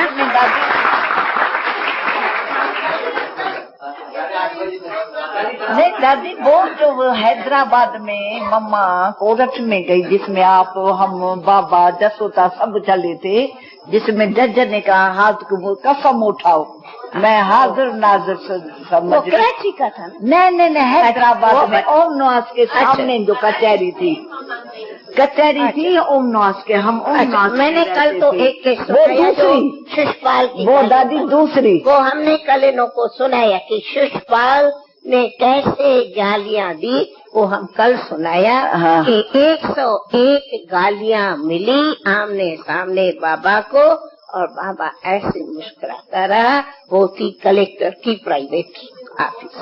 ये था दूसरी। अच्छा, एक तो वहाँ देवी बोली है नहीं, उसके जेवरों का केस चला।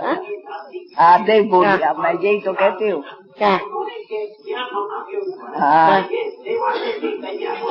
बोली हमारी बोली, उसमें मैं भी गई थी। हाँ राइट।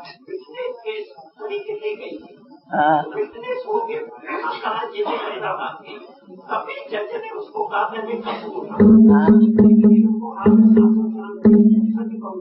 तो का ईश्वर है काम करने मेरे को दिखाओ तो मैं हाजिर नाजिर जाऊँ। अरे आत्मा, तुम आत्मा को हाजिर नाजिर जान के सच कह सकते हो। नहीं, ईश्वर है कहाँ मेरे को पहले दिखाओ। हाजिर और नाजिर दादी, हम तो थे ना वहाँ, सब वकील पीछे बैठे थे बेंचों पर और हम फिर इस तरफ बैठे थे, बीच में था ये जज वगैरह बैठे थे। उसके आगे जज के आगे वो जहाँ खड़ा किया मम्मा को, गोल गोल था, उसमें खड़ा किया मम्मा को। तभी पहला उनसे मम्मा से कसम उठवाया। तो पहले कसम जो है कोरठ का वो लियो। तो मैं हाजिर नाजिर परमात्मा को रख के मैं कसम उठाती हूँ, जो बोलेंगी सच बोलेंगी। तभी मम्मा ने कहा मेरे आंखों से हाजिर तो मैं देख नहीं रही हूँ, आपको नजर से भी मैं देख नहीं रही हूँ, न मेरे आगे हाजिर है। तो मैं झूठा कसम उठा, जैसे आप कहते। मैं अपने आप को हाजिर जानती हूँ, मैं आत्मा हाजिर हूँ। ये असल सीधा कहा मम्मा ने उसको। कहो तो मैं झूठा कसम, जैसे आप कहते हो मैं कह सकती हूँ, परंतु मैं अगर सच सच कहते हो कसम उठाओ तो सच्चा कसम तो यही है। तो मैं न नजर से देख रही हूँ भगवान को, न मेरे आगे हाजिर है।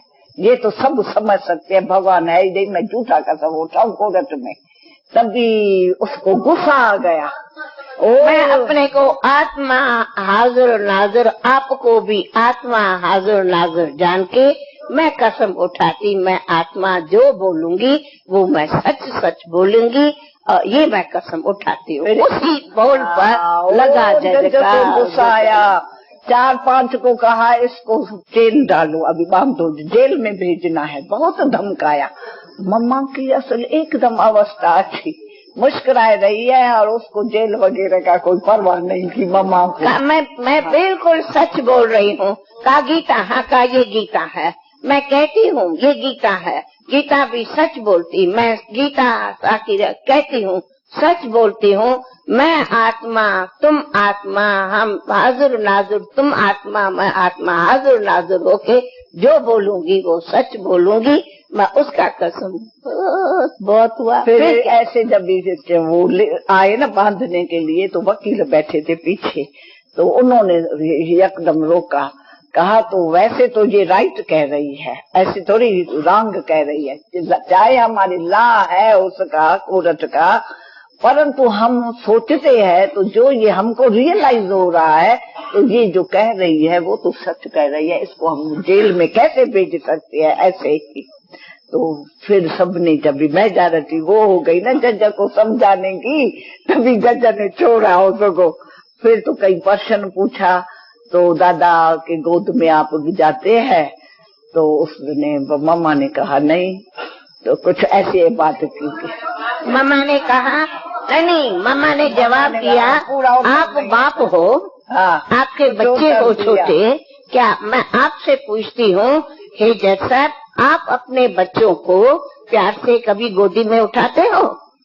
अगर आप बाप अपने बच्चों को उठा सकते तो वो भी हमारा बाप है, क्योंकि मम्मा तो छोटी थी, वो भी हमारा बाप है। तो वो भी, अगर यहाँ आप कहो कि कानून कहता है कि रॉन्ग है, तो आप भी अपने बच्चों को नहीं बिठाओ, तुम्हारा बाप भी नहीं बिठाएंगे। मेरे को इतना याद है दादी, मेरे को इतना याद है, तो मम्मा जब भी आई बाबा को बताया ये, तो बाबा ने कहा तो यानी आप गोद में कौन बिठाता है, ये साकार तो बिठा नहीं सकता है, ये थोड़े गोद में बिठाएगा। तो इसके लिए उसने पूछा, तो हम गोद में बिठाता ही नहीं है, बाकी ऑलमाइटी है ये, वो आके क्या भी करे, भगवान है वो गोद में बिठाता है, वो तो सर्वात्माओं का पिता है। पर अगर साकार के लिए कहते हैं तो साकार तो गोद में बिठाता ही नहीं है, ये सीधी सीधी बात है, आप नाम भी कर सकते थे। ऐसे इसलिए दादा हमें गोद में नहीं बिठाता है ये, लेकिन दादा में जो भगवान आता है हमें वो हम उनके गोद में जाते। खैर इसी भाषा को कहने का मतलब, समझो इतनी बड़ी कोर्ट में जज बिगड़ जावे जेल और वकील, तो हम ऐसा समय पर देखते थे सदैव, जैसे ड्रामानुसार बाबा किसी न किसी को, जितना वो कोई एंट्री होता था उतना ही उनके सामने में कोई न कोई ऐसे निकलते थे, वही आपस में सामना करते थे और हम तो साक्षी होके देखते थे, और अंत में जो कुछ होता था बाबा बच्चों की जीत कराते थे और वो सामने हंगामे करने वाले देखते देखते ही रह जाते थे। खैर ये भी आकर ड्रामा कराची का बताया कि आकर के हम कुंज भवन में पहुँचे। अब कुंज भवन में ये बिना बिना मंगले चले और ड्रामा ऐसा होता गया, अभी तक भी ब्रिटिश राज है, लेकिन बाबा को हमेशा भविष्य सामने रहता है, स्वर्ग सामने। तो बाबा ने कहा ये तो किनकी दबी रही धूल में किसकी राजा खा, इसलिए जो जिसका है वो सफर करो। तो मकान तो हम सभी के हैदराबाद में थे, बाबा के 5-6 मकान थे, 5-4 इनों के थे उनके। ऐसा बाबा की प्रेरणा लेके सब मकान निकाल कर दिया। नहीं तो पहले तो ये सोचा था हम तो फिर थोड़े टाइम के लिए आए हैं, फिर बाबा तो ये कहा 1 साल रहेंगे वापस जाएंगे, लेकिन ड्रामा ऐसा हुआ कि बस अब हमें हैदराबाद जाना नहीं है, इसलिए हैदराबाद की जो भी प्रॉपर्टीज थी वो बाबा बड़े प्रेरणा से सहज अच्छे दामों से एक एक करके निकाल करते गए, और वो सब की बाबा के बच्चों की प्रॉपर्टी बाबा के रुद्र यज्ञ में सफल होती गई। चाहे उसमें बाबा की प्रॉपर्टी थी, चाहे रतन चंद की थी, और चाहे रिजुमल की थी, विश्व किशोर, इसी बीच में विश्व किशोर भी आया है। चतुर्भुज वो सब प्रॉपर्टी जो उनकी भी थी, वो भी तो बड़ा ज्वेलर था, वो आए। फिर आनंद किशोर दादा भी इसी टाइम में आए हैं। ऐसे मतलब और फैमिलीज भी जिन्हों की थी, वे सब जो भी थे वे समर्पण होते रहे। और अभी ये रुद्र यज्ञ एक शांति का यज्ञ हुआ, बाहर का हंगामा पूरा हुआ। और फिर अब बाबा ने कहा अब करना है तुम बच्चों को तपस्या। अब हंगामे पूरे हुए, अब पाठ चलता है हमारी पढ़ाई और तपस्या का। वो सब हंगामे पूरे हुए और अभी वो ड्रामा में वो चला। अब उस टाइम में अब थोड़ा थोड़ा एक तो वार का थोड़ा थोड़ा चलने लगा। मेरा ख्याल है 39, 40, 40 की मेरा 39 में अब थोड़ी थोड़ी लड़ाई शुरू हुई है, सेकंड वर्ल्ड वार 39। अब जैसे हमारा एकदम ये कंडीशन है, हमारे हंगामे पूरे हुए, तब तक लड़ाई नहीं अंदर चल रहा था। जैसे हमारी यज्ञ बची शुरू हुई, वैसे वहाँ बाहर की सेकंड वर्ल्ड वार शुरू हुई। अब एक हंगामा पूरा हुआ, अब दूसरा दुनिया का हंगामा चला। और हम लोगों को बाबा ने कहा अब पांडवों ने, शक्तियों ने जैसे तपस्या किया है, सारे इस तपस्या से रुद्र यज्ञ से ही ये वायुमंडल जाएगा वाइब्रेशन, जो ये सारी विनाश ज्वाला प्रज्वलित होंगी और फिर तुम शक्तियां और पांडवों की जीत होंगी। ये एक अब ये ड्रामा की सीन है, इसलिए आप लोग अब सब तपस्या में लगो। फिर बाबा हमें तपस्या का बहुत बहुत आगे पाठ चलाया और उसी तपस्या के बीच में हमें कर्मणा भी सेवा सिखाई। क्योंकि अभी तक तो हमारे पास में नौकर थे, थोड़े थोड़े नौकर थे। फिर धीरे धीरे वर्ल्ड वार शुरू हुई तो नौकर भी जाने लगे। फिर पाकिस्तान भी आता, फिर नौकर भी गए हैं पाकिस्तान के टाइम। लेकिन फिर हम लोग बाबा हम लोगों को भोजन, हम नौकरों से नहीं, भोजन सदैव इतना तो भी 150-200 हम लोग को हो गए थे। और हमारा भोजन उस टाइम में इतना बनता था और हम सभी भोजन बनाते थे। फिर उसी टाइम में बाबा हमने कर्मणा सेवा भी सिखाई। अब मैं कर्मणा सेवा 5 मिनट में बताऊं।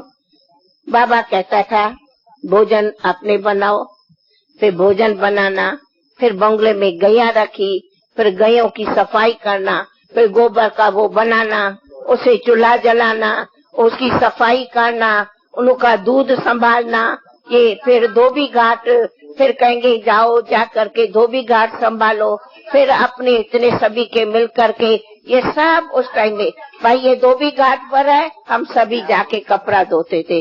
ये गोबर है, ग्रुप होता था, ये जा करके ये करो। फिर ऐसे करके हम सब ये बर्तन मांजना, ये वो सब बाबा ने हमें कर्मणा सेवा सिखाता गया और हम भी कर्मणा सेवा सब सीखते गए।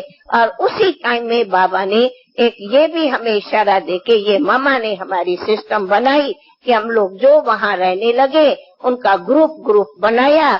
और इसी ग्रुप की ये दादी, इस ग्रुप की ये दादी, ये ग्रुप की ये दादी, ऐसी बाबा ने दादियों को मना ब्राह्मणिया करके ग्रुप दिया, ताकि ग्रुप की उनकी मनसा वाचा शिव कर्मणा ये सब पालना वो दादी उनकी मना ब्राह्मणी ध्यान रखे। ऐसा करके मामा ने ग्रुप भी बनाया और कर्मणा सेवा भी दी। और धीरे धीरे फिर बाबा गाड़ियां मोटर भी लिया। और बाबा आते थे तो बाबा दूर थे तो बाबा को कार, रिजुमल को कार, ऐसे बाबा 3-4 गाड़ियां रखी। मामा को अपनी कार, बाबा को अपनी कार, ये सब अलग अलग गाड़ियां रखी। फिर बाबा ने ये भी सिखाया कैसे गाड़ियों की भी आप लोग सफाई करो। और हम लोग उसमें सफाई करते थे। और इतना भी था उसमें अपने पास बहुत बड़ा टेनिस कोर्ट था। फिर कभी कभी टेनिस कोर्ट में बाबा भी आके टेनिस खेलते थे। लेकिन ये हमें बाबा ने शुरू से ही सिखाया कि सवेरे सबको ड्रिल करना है। हम लोग सब सवेरे उठ के और अपना निकर पेंट पहन के और ड्रिल करते थे। और फिर दिन भर हम लोग सभी और अपनी ये सेवाएं करते थे। और टाइम भोजन का सुबह को 10 बजे भोजन और फिर शाम को 6 बजे भोजन, 2 टाइम हम भोजन करते थे। और सुबह को जिसको चाहे तो दूध का पीते थे। ऐसा करके बाबा ने यज्ञ जैसे कुंज भवन में, कुंज गली में हम रहने लगे और ये यज्ञ की पालना का, स्थापना का बाबा ने सारा कार्य चलाया। और उसके बाद हमारी चली है तपस्या, जिस तपस्या में हमारी ये ध्यान दीदार शुरू हुआ है, जिस ध्यान का पहला सैंपल हमारी दादी गुलजार सामने है। अब ये है तपस्या के बाद ध्यान दीदा का चैप्टर। अब अगर उस चैप्टर को शुरू करेंगे तो बहुत बड़ा चैप्टर है। हमने यहाँ तक चैप्टर, फिर कल में अब ये लोग अपना चैप्टर सुनेंगे।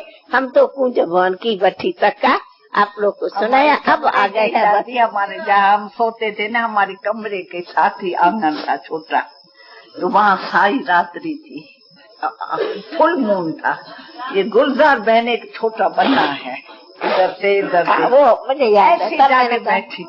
बैठी इसकी देखते देखते आंसू बहता गए। मैं असल आगे खड़ी थी, आखिर इसको पता ही नहीं पड़े, आंखें बंद हो गई बेटे देखो फलानी फलानी देखो क्या गुलजार को हो गया, क्या हुआ। बाबा ने कहा अब क्या इस गिर न जावे, इसको आप उठा के अंदर कमरे में। अभी वो कैसे हुई, ध्यान में क्यों गई? मैंने कहा फिर वो तपस्या का पाठ है, क्योंकि बाबा ने भट्टी की थी। कमाल थी इसके, कैसे 7 दिन न खाना न पीना और आंखें बंद में सब लिखना। मैंने वो पहला चार्ट था जो बाबा ने कहा 8 दिन सफेद खाना है, 1 टाइम खाना है और मौन में रहना है, कोई को बात नहीं करनी है। और खास ग्रुप दिया, उन को कमरे के अंदर ही रहना है, कोई को टाट नहीं करनी है। इतने रात को 1 बजे से सुबह 6 बजे तक योग करना है, दिन भर योग करना है। ऐसा बाबा ने 8 दिन स्ट्रॉन्ग भट्टी दी थी हम लोग को। उसी भट्टी का कहा अब गुलजार बहन का पाठ है जो ये दादी कहती है, ध्यान दें। तब मैं यहाँ चैप्टर पूरा करती हूँ। बहुरूपी किसको कहते हैं? हमको बहुरूपी का शब्द याद नहीं था। ये सब